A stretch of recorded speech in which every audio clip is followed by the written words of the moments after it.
my beautiful star beams, we're going to talk about breaking away from the collective consciousness timelines. And I'm not even really sure like why I decided to come on today and share this message, but my higher self was like, oh, it might be good for you to do that. So we're going to do it. So I was in a conversation with one of my friends earlier, and then I ended up having a client session right afterwards, and we ended up talking about the exact same things because, you know, that's how it works with synchronicities and understandings. So I was talking about with my friend how, you know, like energy updates that people do. And before I get into this, okay, there's nothing wrong with any of these reality perspectives that I'm about to talk about. This is just whatever place in your journey that you're at, okay? So we have energy update people who help the collective traverse through things because they let you know what's coming up on the forefront, and so that you can prepare energetically, spiritually, emotionally, mentally.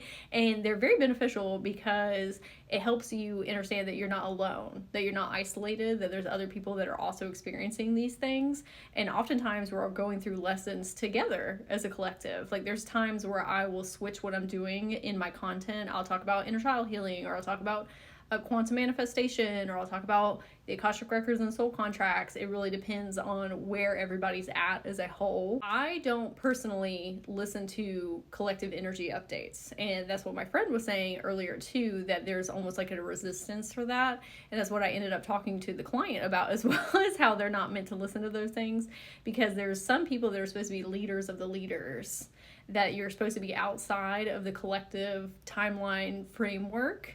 Because honestly, there's a lot of fear paradigms that are still running in the collective consciousness timeline. That is like all the healers and like coaches together, like going in the same direction, because it's like, oh, well, we need to like really protect ourselves, and these are the things that are going on in the world. And like, that's all, that stuff is true, yes, but sometimes when you are getting in these groups and these hubs and these masses, it can create a fear vortex or a fear paradigm and actually suck you deeper into that. I'm starting to see where there's people that are breaking away from that outside of those matrices and frameworks, and they're not actually being a part of the collective timeline anymore because they are standing within sovereignty, within self, empowered within self, and saying, I don't need to juxtapose my timeline to other people's timelines because I don't need that same level of protection or relatability, and that's fine. Both realities are true and fine for what they are. But you might be feeling this way too, that when you're listening to other teachers and guides, at one point, and that was me too, at one point we were doing that to give us tools and resources and to help us feel seen and heard and not so isolated. But then you hit this precipice point where you really crack open the creatrix within yourself, and you start to realize like, oh, my reality can be whatever I want it to be. It has nothing to do with other people's timelines. It literally has nothing to do with the collective consciousness timeline either. And this is where you start to build your own collective that's like an offshoot of the collective consciousness. And so this is where you step in and become a leader of the leaders, because both realities are needed and valid.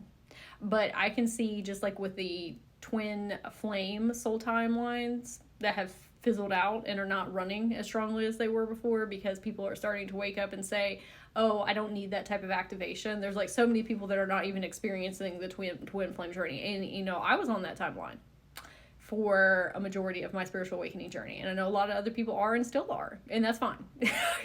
But there's people that are breaking off from that mass collective. And so we can see the same exact thing kind of happening here with the collective consciousness timelines. It's because we were all living under like this spirituality push to have a different whole collective experience. But because there's so many of us that have hit that level of sovereignty and empowerment, we're stepping outside of that and in our own reality timeline lane and standing strong in that and building our own worlds and collectives within our own very specific timeline. And there can be multitudes of running, but it's not going to be this one big massive hub like it has been previously. And this is also where we get into different dimensional spaces, and people are like, oh, well, when are we going to head to 5D? There's people already living in 5D. Like, of course you're still a 3D being, and that's how you learn and grow and evolve, is blipping down into like the lower frequencies to juxtapose to the higher ones. But there are so many people that can have such similar experiences to one another, but be living in completely different realities because they have different levels of understanding. They're doing different type of healing work on themselves or not doing healing work. So you can have one person over here living in 5D and above and in thriving in life and doing all their shadow work and super self-aware and consciously tapping their multidimensional self. And then you have people that are still oscillating in between those dimensions, and then some people that are just like so down in the 3D, but it's not like we're all gonna blip off to somewhere. Like, we're all living in the same bigger paradigm together, but you can be living in vastly different realities and dimensions depending on where you're at on your journey. That's where I'm seeing the collective consciousness kind of like crack and dissolve, because there's so many people realizing, like, I don't have to be plugged into any type of collective consciousness like that. I am the collective consciousness of my reality and how I want to build that around myself. So again, one is not right or wrong, because that framework of the collective consciousness hub really does help people that are feeling lost and don't have answers and don't have directions, and maybe they are not standing super strong in their empathic boundaries, and they're still learning how to work through people pleasing and masking and unplugging from the 3D matrix. And that's beautiful, and I love that. And I was a part of that too, and I know a lot of people that were. But it's also okay to step outside of that framework. And then with my friend earlier, I was also talking about how, like, even the Akashic records and soul contracts are a framework. I said, you know, you're the creator, and then you have your oversoul. And we were talking about how your oversoul is the first you. It's the separation between source creation and a being, like you being in existence. And so source, oversoul, and then all your different timelines, and they all feedback loop up to your oversoul so you can grow and evolve as a being outside of source, even though, you know, you are source. But I was explaining that even like the Akashic records or soul contracts are a framework for people to understand their lives, but like source is above all of that, right? And so as a teacher and a healer and a guide, you know, sometimes we're a little afraid to let go of frameworks because that's the level of understanding in which people, you know, again, have for their lives. And so if you're kind of like stepping outside of this collective consciousness hub framework, it sometimes causes a little rockiness because it's going against how a lot of teachers and healers and guides are helping in the collective.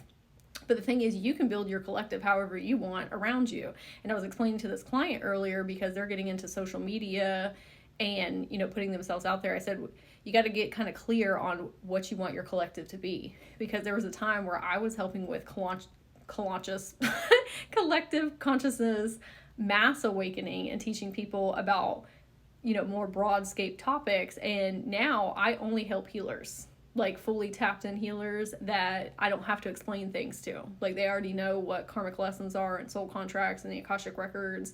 They already know about transpersonal chakras. Like, they're already super tapped into their Akasha fields, whether they're conscious of it or unconscious of it. I don't have to down-regulate my understandings or my language to match people's frequencies. And that's fine if that's the type of work that you do with the collective mass as well, because we're all here to have our place in space in the things that we're doing and the things that bring us enjoyment and fulfillment. Like, it used to bring me a lot of fulfillment to do that mass consciousness awakening work, and I just have chosen to do something different in moving forward, and that's fine too. But you pick your collective and the timeline that you want to be on and how you want your reality to run, because you are a sovereign divine being, the creator. Okay, so you choose whatever experience that you want to have. Just know that if it's your time to step outside of that framework and outside of that collective consciousness timeline, that's okay too. And I would love to hear if you have any thoughts or questions in the comments. Again, I just felt really called to like come on and say these things today. So I guess somebody out here needs to hear it. So if that's you, let me know as well.